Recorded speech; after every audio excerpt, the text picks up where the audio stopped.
Welcome, dear friends.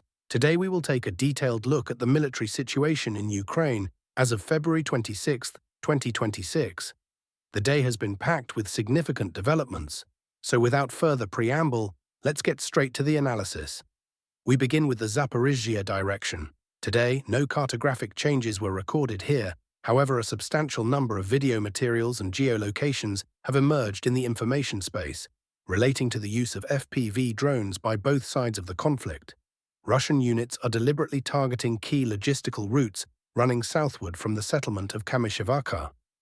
This indicates that the Russian side is seeking to take full control of the entire supply chain, feeding Ukrainian strongpoints in the area, intercepting flows of ammunition, equipment, and personnel moving toward the forward positions. On the eastern Zaporizhzhia direction, the situation is similar. Russian units are making daily claims of local advances in the areas of Hulyai-Pilske, Hirka, and Verkhnya Tersa. However, no confirmed changes to the map have been recorded today either. Nevertheless, the Ukrainian side has published video footage showing AFU FPV drone operators striking Russian positions in the southwestern part of Ternuvate. This is a particularly noteworthy detail, given that the majority of pro-Ukrainian and pro-Western cartographers have long depicted Ternuvate as fully under Ukrainian control. However, the published video materials make it unmistakably clear that the opposite is true. Russian forces maintain confident control over at least part of this settlement. As for the Ukrainian counter-offensive on the Zaporizhzhia direction, no significant events were recorded in this sector over the past 24 hours. We move on to the Dobropillia direction, where the situation is noticeably more dynamic. Russian units continue to actively push forward in the area of Hryshyn, while also applying pressure further north, toward Serhivka. Aviation is being actively employed to suppress Ukrainian defenses. FAB glide bombs are being dropped on tree lines and positions along the railway, indicating the Russian side's intent to destroy the shelters and defensive nodes of the armed forces of Ukraine. A broader trend is worth noting. As spring approaches, the Russian army is markedly intensifying its activity, specifically on the Dobropillia and Kostantinovka directions, which appear to be the priority axes at this stage of the campaign. In all likelihood, command is planning to exploit the favorable weather window for more decisive offensive action, while the ground has not yet fully turned to mud. The Kostantinovka front sector. The Kostantinovka direction is today among the hottest on the entire front. All signs point to the fact that the key phase of the Russian assault operation is now unfolding here. Multiple sectors are simultaneously under pressure, the southwestern and eastern parts of the city. A reminder, several days ago, Russian forces struck the dam of the Khrushchevsky Reservoir, located west of Kostantinovka. The consequences of that strike have proven to be quite significant. New video footage from the scene was published today.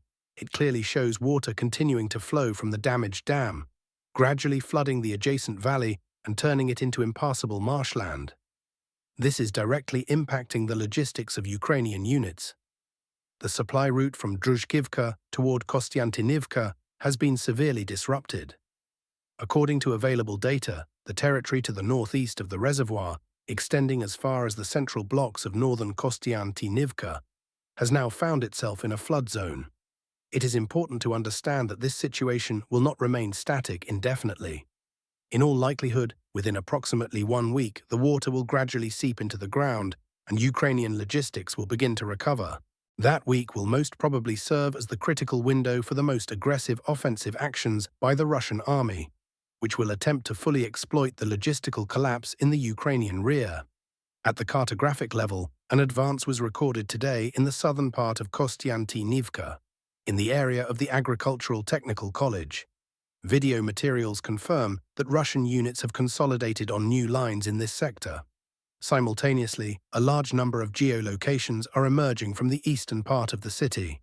The footage shows the Russian side delivering dozens of sequential strikes against Ukrainian strongpoints along the eastern outskirts. In terms of their character, these actions resemble not so much targeted strikes as a full-scale fire preparation using drones, the classic prelude to a large-scale assault. There are weighty grounds to believe that in the very near future, Russian forces will transition to an offensive with the aim of expanding the bridgehead on the eastern outskirts and building a unified front line stretching from the southwestern to the eastern part of the city. The ultimate objective of this maneuver is sufficiently clear: to close the pincers and begin a methodical advance in the direction of Druzhkivka, the Sloviansk front sector. On the Sloviansk direction, the front line formally remains unchanged. However, clear signs of growing activity are already visible here. The Russian side has begun systematically working the forest area east of Mykolaiivka, as well as the area around Oleksandrivka. Drone strikes are aimed at disrupting AFU logistics, destroying supply columns, blocking the evacuation of wounded personnel, and intercepting ammunition deliveries. The geography of these strikes is of fundamental importance. The zone of active drone control is gradually shifting further and further to the west, toward Mykolaiivka and the Siversky Donets, Donbass Canal. This is a worrying signal for Ukrainian command, as the canal represents a significant geographical barrier. This dynamic allows for a reasonably confident forecast that within the next 2 to 3 weeks, Russian units will conclude their fighting for Rezhniki, Kriva Luka, and possibly Fedorivka Druha as well. The northern front sectors. In the north, changes are minimal, but even here a steady, incremental advance by Russian forces is being recorded. According to pro-Russian sources, activity has been noted in the areas of Semenivka and Hravska. A reminder that yesterday the Russian Ministry of Defense officially confirmed an advance in the Hravska area, and today this information has been updated and supplemented with new details. The large-scale nighttime attack deserves separate and detailed examination. On the night of February 26th, Russia delivered yet another massive combined strike against Ukraine's energy and military infrastructure. According to open-source data, the attack involved hundreds of strike drones, Kh-101 cruise missiles, Zircon hypersonic missiles, and Iskander operational tactical ballistic missile systems. The primary target of the strike was Kyiv and the Kyiv region, where the greatest number of explosions and geolocations were recorded. Beyond the capital, the areas of Vinnytsia, Kryvyi Rih, the Zaporizhzhia region, Poltava, and Kharkiv also came under attack. The Russian Ministry of Defense declared that all assigned objectives had been fully accomplished. Speaking of specific targets, the strategic intent of the strike can be traced with sufficient clarity.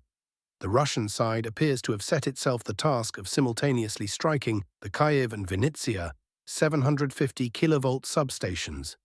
These two facilities are interconnected by high-capacity transmission lines and form a critically important energy corridor linking central and eastern Ukraine with the western part of the country. It is precisely in the west that the country's principal generating capacities are concentrated: the Khmelnytsky and Rivne nuclear power plants, as well as the key import nodes receiving electricity from Poland and Hungary. The simultaneous destruction of both substations could have effectively sliced the country's unified energy system into 3 isolated, disconnected segments, which would have entailed catastrophic consequences for all of Ukraine. Nevertheless, judging by the absence of loud statements from Ukrainian authorities and state energy companies, no reports of emergency blackouts, grid accidents, or the introduction of strict consumption schedules were received. One can draw the conclusion that the recently delivered air defense systems broadly handled the task at hand and managed to neutralize a significant portion of the missile strike. The political arena. Now let us turn to what is happening on the political stage. Ukrainian leader Volodymyr Zelensky has declared his readiness to relinquish power should a full-fledged peace agreement be concluded. At first glance, such a statement from a man whose entire political fate is tied to the continuation of war sounds implausible. However, in this particular case, Zelensky is speaking sincerely. Without war, his hold on power simply loses its meaning and its foundation. I don't know whether I will run again. If the war continues, yes. If peace comes, not necessarily, the Ukrainian president stated. For all the apparent ambiguity of these words, there is a perfectly real logic behind them.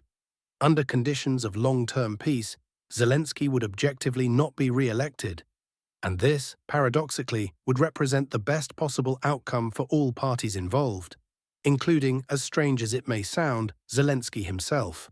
It must be clearly understood, this entire discussion about elections in Ukraine has been primarily driven by the American side, which has a particular sensitivity when it comes to electoral procedures. Even Kyiv's closest allies in Washington were persistently urging Zelensky to hold a presidential campaign on schedule, that is, back in 2024, including such controversial figures as Senator Lindsey Graham.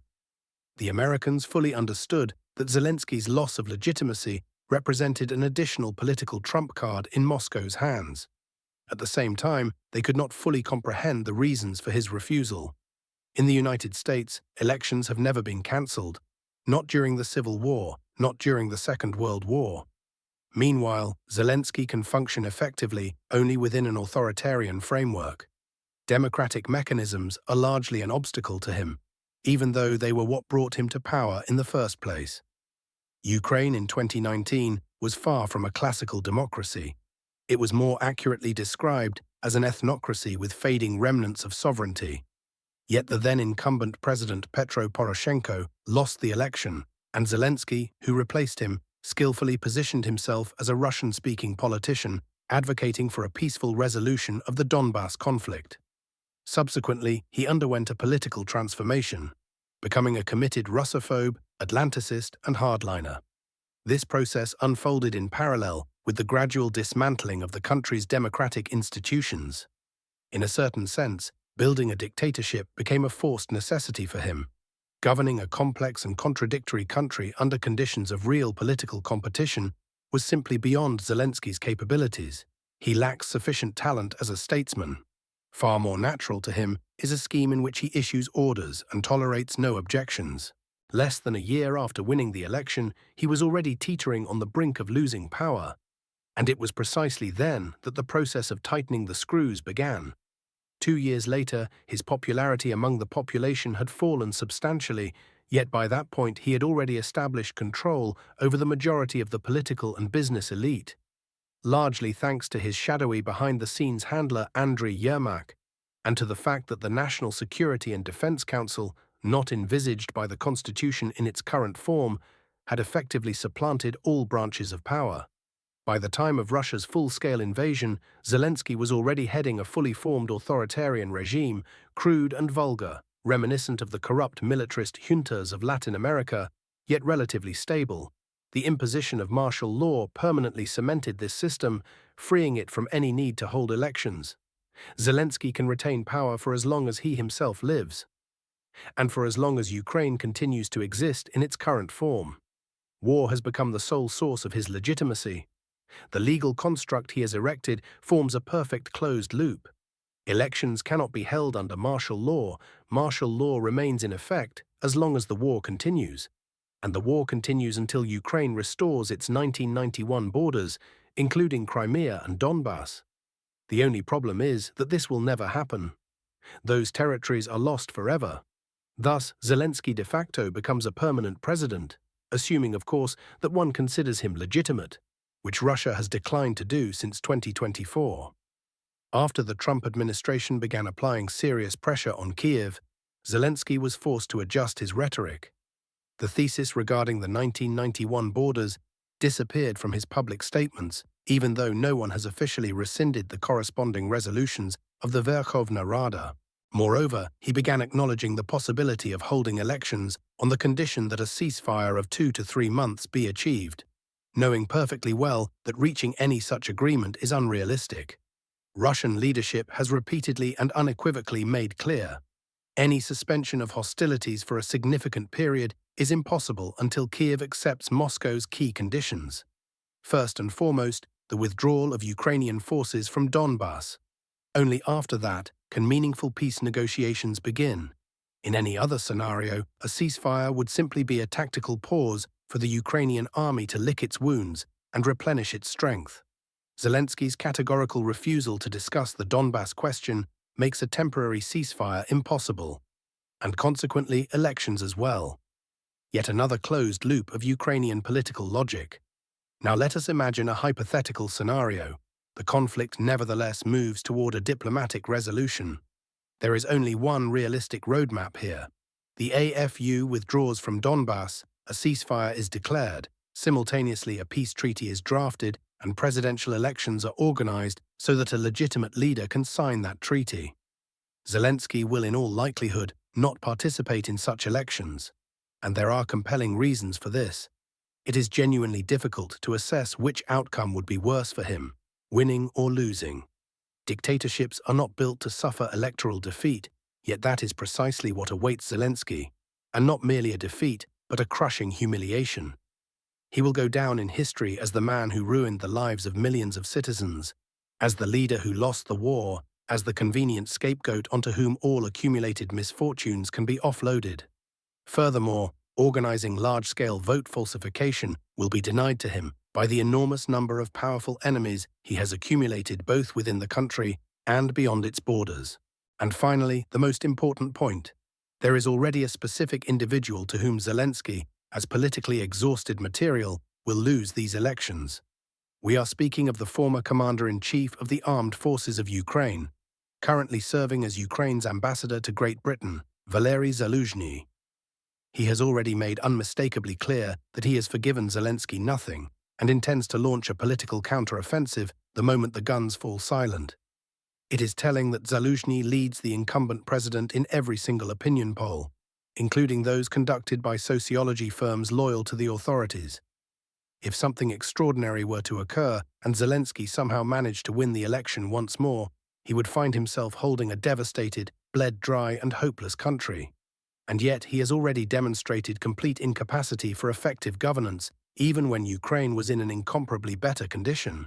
In other words, even the most favorable scenario for him would translate into a thankless and dangerous burden, fundamentally different from the comfortable role of a global media celebrity touring world capitals in exchange for generous Western funding.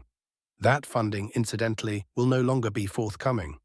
The West was financing Kiev precisely to the extent that it served as a tool of confrontation with Russia, but not for the purpose of building a decent peacetime existence on which the West itself is already running catastrophically short of resources.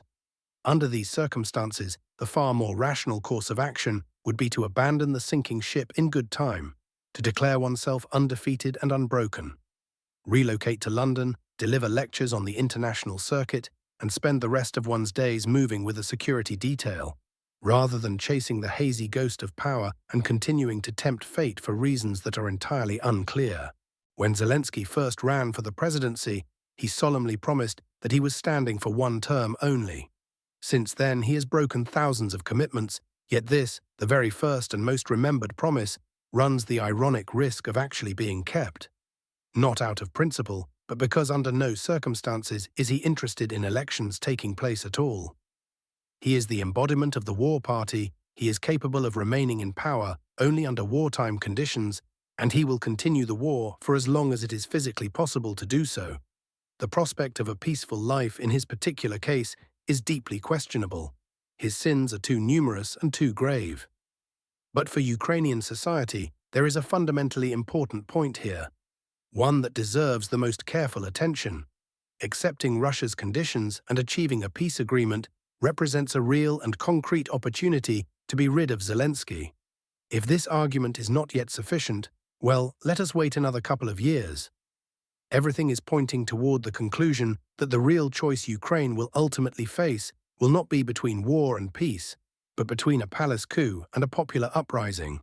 The Zelensky dictatorship will end either in a military putsch or a street rebellion, unless the question of terminating this man's political career is taken upon itself by Russia.